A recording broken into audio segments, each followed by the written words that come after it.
Good afternoon. This is Dr. John Bennett broadcasting from Miami on Larkin Hospital TV. We have a neurosurgical weekly show. We're getting a little late start. The medical students are all at the end of the year graduating and moving. Just Ben and me, and Richard. Richard's going to talk about various surgical topics and may present a case or two. Hello, Ben. Yep, Dr. Bennett. Glad to be here. Okay, yeah, Ben, can you introduce yourself and what you're doing? Yeah, I'm Dr. Van Mulpuri from Michigan. I'm an internal medicine physician. I'm glad to be with you. I'm glad to be with you guys here today. Welcome, Ben. And Yep, Richard thanks. Mendel is a neurosurgeon from Tampa, spinal neurosurgeon, and he's done a bunch of hangouts with us. Welcome, Richard. Hi, how are you? Very good. Okay, it's all yours. All right, well, you know, what I was going to do is just try to get an idea of what we should do upcoming. And so we talked a little bit about craniovertebral junction disease, synopsis of functional neurosurgery, and then maybe biomechanics of the spine. And we'll probably just do them in this order. You know, I'm happy to talk about other issues if some of the students have other things they want to learn about or begin with. But I just have a few clinical cases today that were really more geared towards the students as they're getting into clinic. Okay. So this will have very little imaging. I just want these to be more of a thought process for the students. So hey. Guys, hold it down a little bit. You're screaming.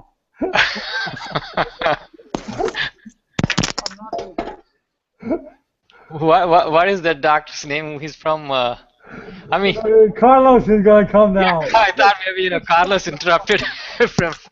He came all the way from South America. From the fish market. Jesus Christ! No, I told you they're assholes. Yeah. Okay. I mean, it's just. This is just spoiled kids in this. They're a pain in the ass every week.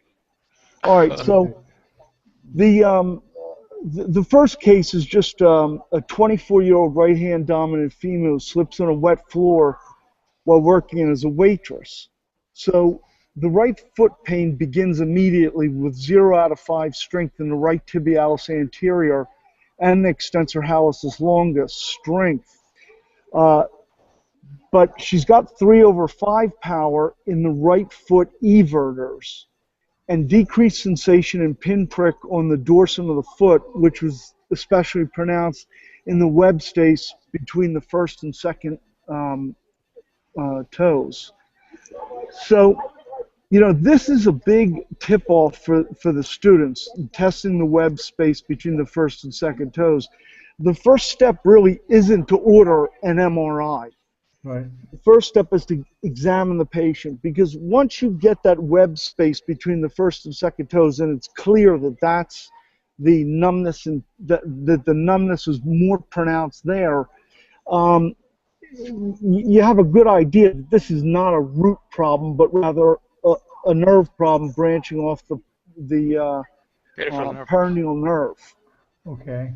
So what this would lead to is differentiating factors and choices in the differential diagnosis. So you're going to think about a common peroneal nerve injury here.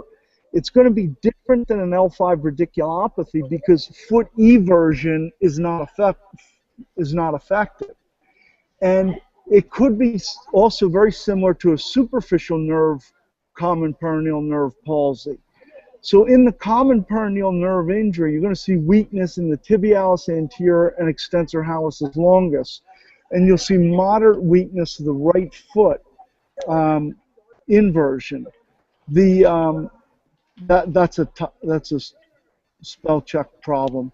There's diminished sensation of pinprick on the dorsum of the right foot, and especially, like we talked about, between the first and second web space. So when you detect just the sensation in that web space, and that's greatly diminished, you know immediately that you're talking about something that localizes to the lateral aspect of the leg, of the knee joint. It's not localizing to a root.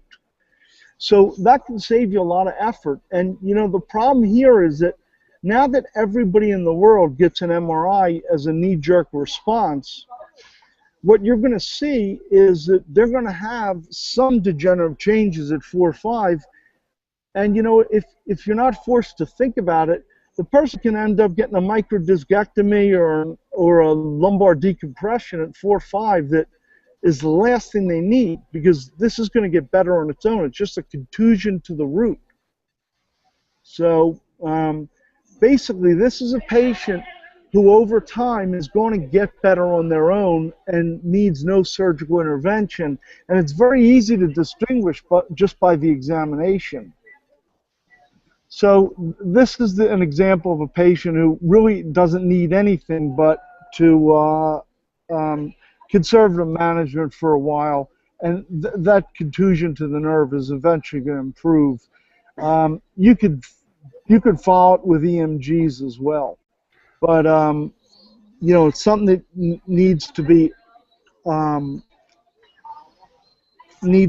thought of in the clinic, and not just, you know, knee-jerk MRI, come back, look at the MRI. The patient, if the clinic's busy enough and they're strung out long enough to not get an appointment back too soon, the patient will at least notice that they're getting better. So, you know, pretty common. Here's some other points on the peroneal nerves. The deep peroneal nerve, that's where you get involvement of the tibialis anterior, okay? The extensor hallucis longus, and the sensation between the first and second toes. Now, that's something that can be injured easily, and you can get a contusion in the buttocks after a fall that'll compress the nerve, but you won't see the findings of the superficial peroneal nerve, which is foot eversion and sensation on the dorsal foot and lateral shin. And then with an L5 radiculopathy, they're going to be able to show that they have foot inversion weakness as well. And the inversion weakness isn't going to be involved unless the whole root's involved at L5. Now, the superficial peroneal nerve, where you'll see just an isolated foot eversion problem and numbness of the foot and lateral shin, you'll often see that in patients who have had a CABG or coronary artery bypass surgery, where they've been in bed for an extended period of time, or they've been taped so that there's compression on the table on the lateral aspect of the leg. And a lot of those people will have a superficial peroneal nerve palsy. Whoa. I mean, is it temporary or? Yeah, it is temporary usually, and Okay. it's something that just needs following with like an EMG. It doesn't need surgical exploration or anything like that. It's usually from taping or getting the nerve entrapped on the table between the table, by the taping of the leg on the table. Okay. And now an L5 radiculopathy, that can get better, but at least it tells you you're looking at a root and not a peripheral nerve. But I'm just wondering, is there any way to prevent this situation? I mean, by moving the leg, you know, up right after the angiogram? It's a superficial. It's a pretty superficial position, correct, Richard? Yeah, it's right on your. If you put your finger on the back on the. Yeah, it's lateral. Yeah, I know. I mean, it's right there, and it's an easy place to get compressed if you're in surgery for several hours at a time. Right. You know, but well, let me just tell you, Richard, about a case I saw in the emergency room, because for the students who will watch this video, it's real, and it does occur. I had a patient come in, a racquetball player, who accidentally struck the side of his leg, near the knee, the side of his knee with his racket, and all of a sudden he had foot drop.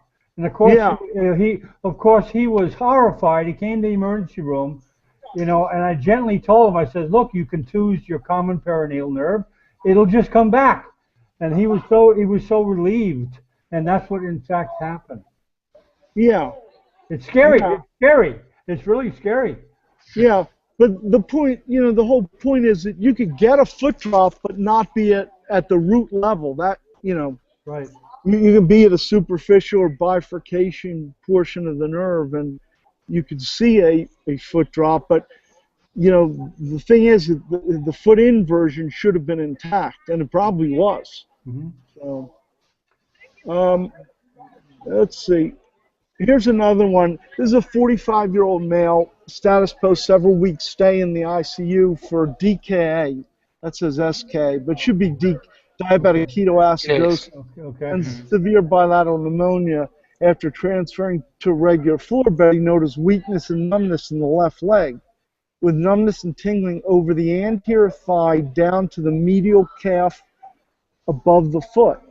By exam, he has 4/5 strength in the left iliopsoas and quad, and that's his only strength deficit, but decreased pinprick sensation in the left anterior thigh and medial calf, and absent patellar reflex on the left. So the whole idea is that, this is a diabetic, so he's predisposed to peripheral neuropathies, and the femoral nerve runs directly across the 4-5 disc at that level. And, what you have to remember is that given the patient's diabetic, they're going to have a lot more in the way of susceptibility for neuropathy to begin at the for a neuropathy. And all these weeks in bed and everything else is just an indication that, this isn't really a surgical lesion. This is a neuropathic lesion based on the weakness of the femoral nerve, giving you iliopsoas and quadriceps weakness. That's very common. You're not going to see quite the same picture in an L4-5 disc herniation as you will just from the neuropathy itself, and the pattern of the pain is more, myotomal or dermatomal pattern at that level, and that's a nerve injury that's fairly common in somebody that's been in a morbid position for a while, and it's not a surgical issue. This is something that again can be followed by EMG. You're going to see hopefully improvement of the left iliopsoas and quad over time. Also, you have to keep this in mind in instances where people have had far lateral surgery to the lumbar spine. They may wake up and you think, well, could be a femoral nerve palsy, but it's not, because it's incomplete. It's just a weakness, and if they're obese or diabetic, they may have this kind of presentation. Mm-hmm. Then this was another typical case that you see in clinic. This is a 39-year-old male, is a computer programmer with 2 months of worsening tingling and numbness in the left 5th digit and medial aspect of the left 4th digit along the medial surface of the left hand and forearm. And so you can recognize as a clinician that he's got ulnar symptoms almost immediately. And the patient says the symptoms are worse upon awakening in the morning and after resting elbows on a firm surface. The exam's normal except for the 4/5 strength in the 5th digit in adduction and decreased pinprick sensation in the left 5th digit and medial half of the left 4th digit. So, to you guys, it's clear that you're seeing ulnar nerve compression at the groove at the elbow. Right. But this is something that often gets overlooked, and it's typically seen in people that are paraparetic or quadriplegic who sit in a wheelchair all day long. Right. And what they'll get is a profound, bishop sign of the 4th and 5th digits looking worse and worse in deformity. And it's not from their paralysis, it's from the lack of the uh, distal placement of the limbs, and so they're constantly resting their ulnar nerve right on the edge of the wheelchair, and the fourth and fifth digits look terrible. And that is a typical peripheral nerve entrapment problem that happens to be seen in quadriplegics or paraplegics quite a lot. And that's just something to keep in mind. You also see this people that drive and keep like one elbow on the car window or the other elbow on the right elbow on the console or seat armrest. And, you know, they're amazed at how bad the pain eventually gets. And, you know, it's just a simple entrapment syndrome that requires just paying attention to. Well, you know, going around what Ben says about preventing, do you do something preventative for quads? Put pads there or something to prevent? Yeah, you could put something over the elbow groove, a little padding, but you know, it's just as easy to tell the patient just to remember not to sit with their elbows up on the arms of a chair, or to just keep their elbows tucked onto their thighs rather than resting it on the arms of the chair, because it happens really frequently. And these are common things, and unfortunately, you know, people end up with a huge workup, and all you have to do is tell them just not to rest it on the arms of the chair. Right. Maybe the skinny people are more predisposed for these kind of situations. Skinny people. I don't know. You know, you kind of see entrapment neuropathies in a lot of people, and usually something sets, like maybe in thin people or people that have more prominent tubercle of the bone, maybe they get them earlier where it's initial, but the you know, it seems like in people that get a problem, like, you know, like the diabetic that's laying in the ICU for a while and has had the DK, that kind of sets them up for the femoral neuropathy, you know? Or, you know, it just seems like so many people with repetitive movement disorders, like, I'll tell you, I never saw as many people with carpal tunnel syndrome as I did amongst poultry workers. Poultry workers always had carpal tunnel syndrome. You'd see these guys doing carpal tunnel releases. They would advertise in like the poultry workers trade magazines for patients. They never seem to be a loss of them. You know, and maybe they are heavier, I don't know. You know, a lot of times with the diabetics, they kind of get that truncal obesity, you know, and the limbs are not that big. And so I guess, I don't know, I guess some people that are not, I guess it's the distribution of the fat as well. I really don't know. I never read anything that said that the thin were more prone to it, but, you know, with repetitive work injuries, it seems like everybody's prone to it. I don't know. I guess because what I think because there's not much cushion around the, you know, the bones. Yeah. You know, the bones directly pressure, you know, create pressure on the nerves. Yeah. In a thin person, right? Yeah, that's what I think. Kind of. Yeah. All right. Well, maybe that's not everything, but you know, that could be part of, you know, the process. Yeah, I'm sure. Yeah, I mean, peripheral nerve injuries are, you know, often get somewhat overlooked, you know, and then, you know, you just don't want to waste a lot of resources working up a peripheral nerve problem by like ordering MRIs and things when, you know, it's clearly a peripheral nerve problem that needs electromyography and not MRIs. So. That's right. Are there many other nerves, Richard, beside the peroneal nerve and the ulnar nerve that can cause these type of things? Any other nerves that are relatively superficial, like those two nerves? Well, you know, the radial nerve for carpal tunnel's so common. The ulnar nerve's common, and you know, it's very rare that you get an ulnar nerve entrapment at the wrist. It's almost always at the elbow, at least in what I see. Maybe I'm missing something. Or in the lower extremities, the lateral aspect of the knee at the peroneal branching site. That's a common problem too. You know, you see lots of peripheral neuropathy of the foot and the lower extremity that are the result of metabolic problems or hypertension all the time. What about the innervation of the deltoid, Dr. Mendel? I mean, sometimes, you know, Yeah, that's also, I mean, we see a lot of patients with that kind of problem. yeah, yeah. And that fifth nerve is very sensitive too, because it's the only nerve innervating the deltoid. But for peripheral nerve problems, I mean, there are a lot of them, but they get overlooked a lot.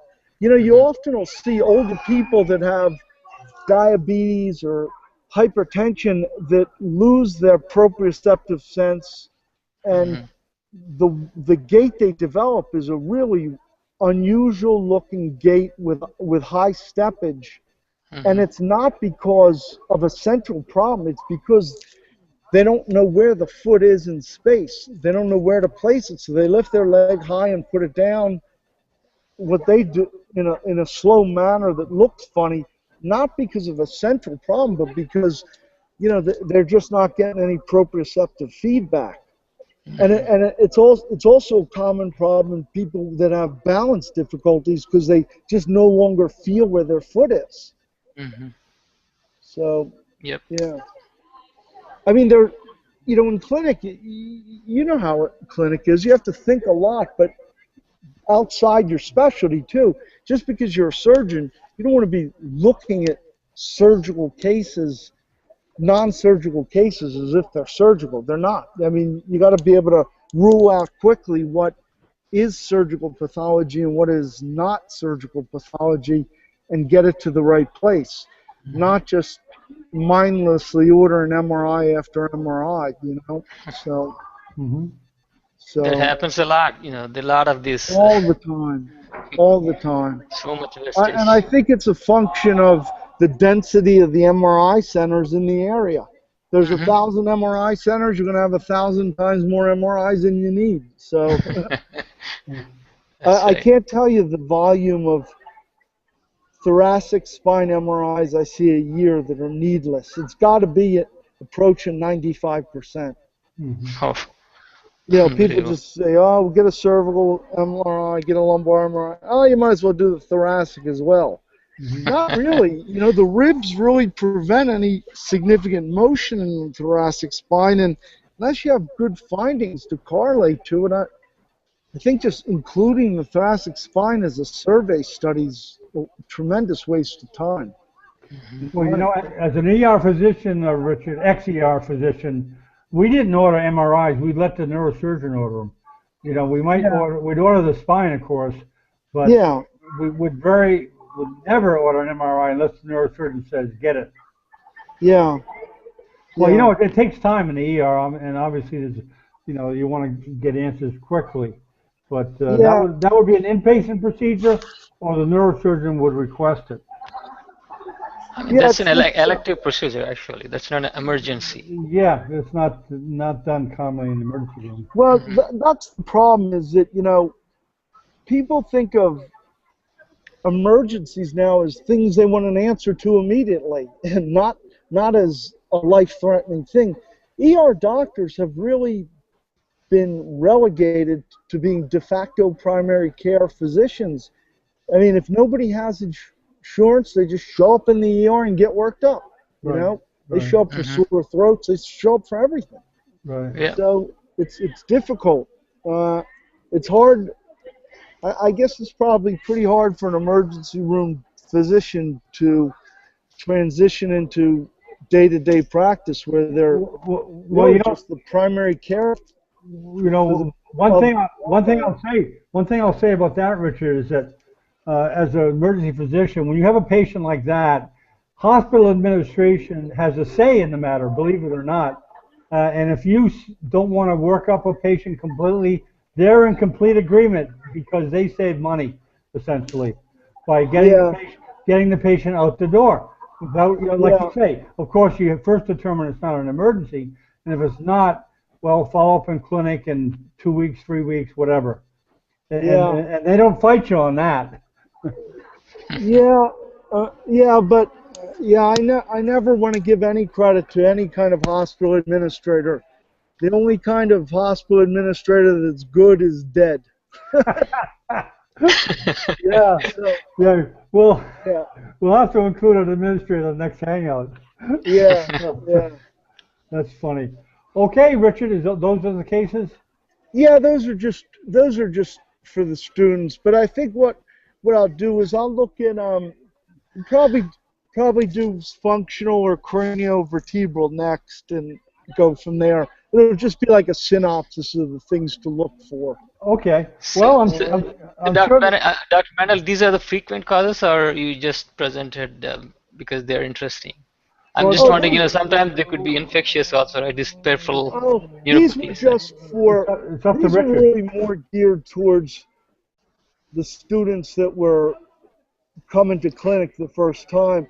I thought craniovertebral junction is always interesting because it's such a complicated, the anatomy is so complicated that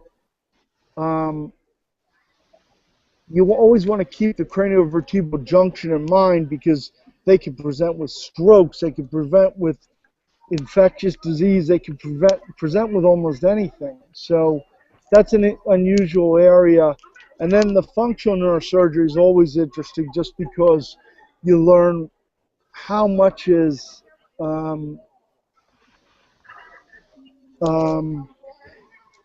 how much we're capable of helping now and how much better we are or are not getting at treating functional problems. Very good. We'll wrap this up now, Richard, and thank you very much. And the students weren't here. It's the end of the year for medical school. Well, I'm glad they all graduated. That's right. Eleonora, Simon, Frederick, Wendy, and Lisa. They'll be back, and they'll certainly enjoy watching this video. And they all requested to see it. So I thank you very much, Richard. Yeah. Thank you, Dr. Mendel. Thank you once again.